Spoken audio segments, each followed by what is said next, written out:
सिडकोचा गोंधळकारभार एक विषय आहे आणि तुमचं हे ना MMRDची घरं 8 वर्षांपेक्षा जास्त कालावधी पडून दुर्लक्षित.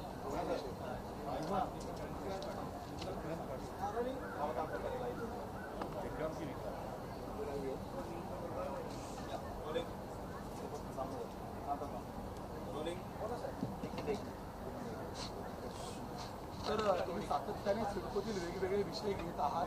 आता आणखी एक विषय तुम्ही समोर आणलेला आहे, नेमका काय विषय? पनवेल महानगरपालिका क्षेत्र आणि एकूण सिडको क्षेत्रामध्ये खरं तर अनेक प्रश्न प्रलंबित आहेत. त्यातला एक महत्त्वाचा प्रश्न की MMRDAच्या माध्यमातून रेंटल हाऊसिंग स्कीममध्ये हजारो घरं पनवेल विभागात बांधली गेली आणि त्यात जी घरं जे बांधकाम झालं त्याच्या मोबदल्यात 1च्या FSIनी गरिबांसाठीची घरं जी बांधली गेली ती खरं तर गरिबांना देणं अपेक्षित होतं, पण गेल्या 8 वर्षांपेक्षा जास्त कालावधी झाला ती सगळी घरं दुर्लक्षित अवस्थेत पडलेली आहेत. ती कुणा गरिबांच्या फायद्यातही कामी आली नाही आणि ना कुठल्या महापालिकेच्या कुठल्या प्रोजेक्टमध्ये कामी आली. आणि म्हणून आम्ही मागणी केली की महानगरपालिका ज्या पद्धतीने MMRDकडे मागणी करते की ही सगळी घरं पनवेल विभागाला स्लम फ्री करण्यासाठीचं जे काही स्वप्न गव्हर्नमेंटचं आहे ते पूर्ण करण्यासाठी पनवेलमध्ये अनेक प्रोजेक्ट जे प्रलंबित आहेत ते पूर्ण करण्यामध्ये झोपडपट्ट्या ज्या जागेवर आहे त्याची अडचण येते. आणि मग या झोपडपट्ट्यांना जर का ट्रान्झिटमध्ये सध्या त्या प्रोजेक्टची डेव्हलपमेंट करताना ट्रान्झिट म्हणून जर का वापरायचं असेल, ट्रान्झिट कॅम्प म्हणून वापरायचं असेल तर कमीत कमी ही जर का MMRDAची घरं ही पनवेल महापालिकेला मिळाली तर त्या सगळ्या गोरगरीब जनतेचं तात्पुरत्या स्वरूपात पुनर्वसन होऊ शकेल आणि त्या जागेवरती आमच्या झोपडपट्टीवासियांसाठीची घरं होऊ शकतील. अनेक प्रोजेक्ट प्रलंबित आहेत ते होऊ शकतील, पण MMRDAनी कुठल्याही प्रकारचा रिप्लाय त्याला दिलेला नाही आहे. कारणच देताना सांगतात की आम्हाला ही घरं दुसऱ्या कोणाला तरी कुठल्या तरी प्रोजेक्टसाठी द्यायची आहेत, पण 8-8, 9-9 वर्ष होतात ही घरं अशी धूळ खात पडतात की आता ही घरं अशी आहेत की ह्यांना जर का रिपेअर करायचं झालं तर त्याच्यावरती कोट्यावधीचा खर्च होणार आहे. अशी ही परिस्थिती ह्या घरांची आहे. मग जर का ही घरं ज्या पद्धतीनं 2023च्या शासन निर्णय आहे की स्थानिक स्वराज्य संस्थांना तुम्हाला 50% घरं ही दिली पाहिजेत या अशा स्कीम्समधली, तर त्या GRचा उपयोग करून जर ही घरं दिली असती तर मोठा प्रश्न सुटला असता, पण ही घरं MMRDAने अजून दिलेली नाहीत. त्यामुळे आज या विषयाची चर्चा सभागृहात मी करणार आहे आणि ही घरं पनवेल महापालिकेला स्लम फ्री महापालिका करण्यासाठी, सिडको क्षेत्रातल्या झोपडपट्ट्या हटवण्यासाठी यांना तात्पुरत्या स्वरूपात जर का ट्रान्झिटमध्ये उपयोग करून घेता आला तर ह्या घरांची मागणी आम्ही करतोय.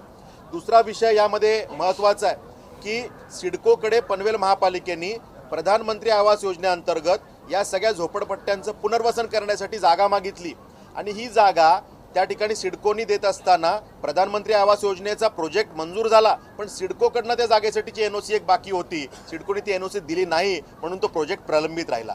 म्हणजे प्रधानमंत्री आवास योजनेच्या कामातही जर का सिडको खोडा घालणार असेल तर सिडकोची मानसिकता कुठल्या प्रकारची आहे हा प्रश्न त्या निमित्तानं तयार होतोय.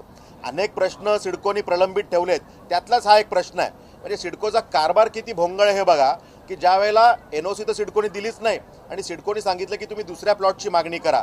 फ्रेश परत एकदा मागणी महापालिकेने केली. 33 नंबर सर्वे नंबर 33 याची मागणी केल्यानंतर सिडकोनी त्या जागेवरती पनवेल महापालिकेकडनं 32 कोटी रुपये भरून घेतले. आता ही गोष्ट झाली 2023ला.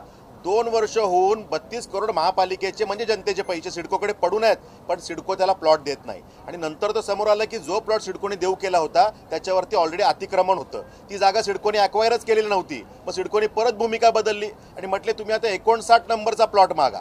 सर्वे नंबर 59 आता महापालिकेने मागितला. 14 पत्र 2023 नंतर दिलेली आहेत. 32 कोटी सिडकोकडे पडून आहेत, बिनव्याजी पडून आहेत आणि महापालिकेला अजून ते भूखंड सिडकोने दिलेले नाहीत. त्यातही फिरवाफिरवीची उत्तरं सिडको देते. त्यामुळे या विषयाचीही चर्चा आजच्या माझ्या अल्पकालीन चर्चेमध्ये आहे. त्यामुळे या 2 विषयांना न्याय देण्यासाठी आणि गोरगरीब जनतेचा प्रश्न सुटण्यासाठी ही जर का जागा मिळाली, MMRDकडनं घरं मिळाली तर त्यात प्रधानमंत्री आवास योजनेअंतर्गत जे प्रोजेक्ट प्रलंबित आहेत ते मार्गी लागणार आहेत. त्यामुळे हा प्रश्न आज आक्रमकतेने मांडण्याचा मी प्रयत्न करतो. सिडकोचा हा लाल फितीचा कारभार म्हणायचा का? कारण 2023 मध्ये 32 कोटी रुपये भरले जातात भूखंडासाठी, 14 स्मरणपत्र पाठवले जातात तरीही भूखंड मिळत नाही. गरिबांना घरं देण्यामध्ये सिडको हात आकडता घेते. नाही, माझा नेहमीच हा आक्षेप राहिलेला की सिडकोच्या अधिकाऱ्यांची मानसिकता ही थोडी सुलतानी आहे.